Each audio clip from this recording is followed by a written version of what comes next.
देखिए बच्चों, पार्किन अभिक्रिया या पार्किन रिएक्शन सोडियम एसीटेट की उपस्थिति में बेंजल्डिहाइड की क्रिया एसिटिक एनहाइड्राइड से कराते हैं तो सिन्नमिक अम्ल बनता है। अब जिससे बेंजल्डिहाइड का सूत्र नहीं बन रहा है, सोडियम एसीटेट का सूत्र नहीं बन रहा है, एसिटिक एनहाइड्राइड का सूत्र नहीं बन रहा है, तो उससे अभिक्रिया नहीं बनेगा। इसलिए मैं हमेशा कहता हूं कि अभिक्रिया के साथ साथ आप सूत्र जरूर याद करें बच्चों, ये पहला काम हो जाता है।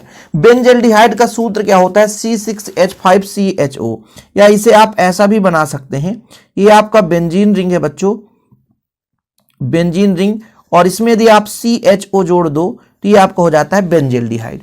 इसकी क्रिया एसिटिक एनहाइड्राइड से कराते हैं, CH3CO का होल ट्वाइस O, या ऐसा भी कर सकते हो आप, जैसे CH3 है, ये CO है, यहाँ पे CH3 है और CO है, इन दोनों को आप ऑक्सीजन से जोड़ दो, ये एसिटिक एनहाइड्राइड हो जाता है।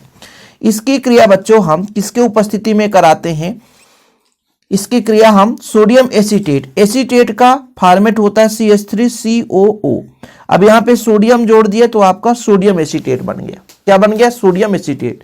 इसके उपस्थिति में सिन्नमिक अम्ल बनता है। सिन्नमिक अम्ल कैसे बनता है बच्चों? ये आपका मान लीजिए बेंजीन रिंग है, इसको रहने दीजिए, और यहां पे आपका CH है, तो यहां पे आप CH रहने दीजिए। अब इसके साथ देखना, सिन्नमिक अम्ल का सूत्र बताता हूं, इसके साथ आपका ये CH, यहां से H हटा करके CH इसके साथ जोड़ो, एक खंड इसके साथ जोड़ दो और एक खंड को निकाल दो। तो एक खंड जब जुड़ेगा बच्चों डबल बॉन्ड के साथ CH, और अम्ल है तो मतलब COOH हो जाएगा। ठीक है, जैसे COOH। अब बचेगा क्या है आपके पास?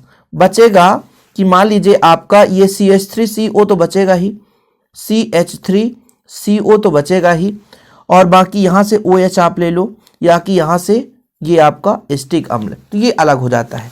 अब आप लोगों को थोड़ा सा परेशानी होगी कि ये कहां से आ गया सर, कुछ समझ में नहीं आया। देखो यहां पे कितने हाइड्रोजन, सबसे पहली बात यहां से आप इसको CH3CO को और OH को अलग करोगे तो ये आपका CH3OH बन गया, COH मतलब एसिटिक अम्ल।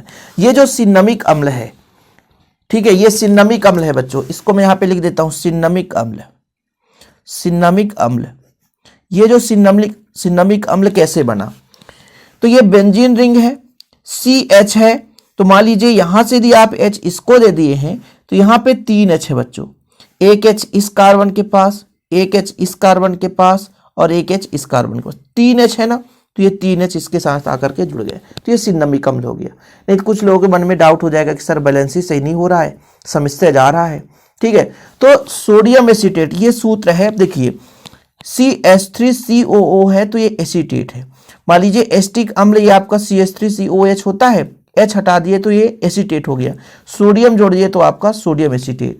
ये है आपका एसिटिक एनहाइड्राइड। इसको हम इस प्रकार भी लिख सकते हैं, CH3CO का होल ट्वाइस O, ये आपका एसिटिक एनहाइड्राइड हो जाता है। तो परेशान मत होना। तो हम बेंजल्डिहाइड की क्रिया एसिटिक एनहाइड्राइड से कराए हैं, किसके उपस्थिति में बच्चों? सोडियम एसीटेट, तो सिन्नमिक अम्ल बनता है। यही आपका पार्किन अभिक्रिया है। एग्जाम में आएगा तो बिल्कुल ऐसे लिख देना, आपको ज्यादा रिएक्शन करने की जरूरत नहीं है। जितने भी नाम वाले रिएक्शन है बच्चों मैं लगातार करा रहा हूं। यदि आपको वीडियो पसंद आए तो प्लीज लाइक कर देना और चैनल को सब्सक्राइब कर लेना। पहली बार आए हैं तो भाई साहब चैनल पे जुड़ जरूर जाइए, और डिस्क्रिप्शन पे हमारे और सोशल मीडिया के प्लेटफॉर्म के लिंक मिल जाएंगे, वहां पे भी आपको जुड़ना है तो जुड़ सकते हैं। ओके, जय हिंद, वंदे मातरम।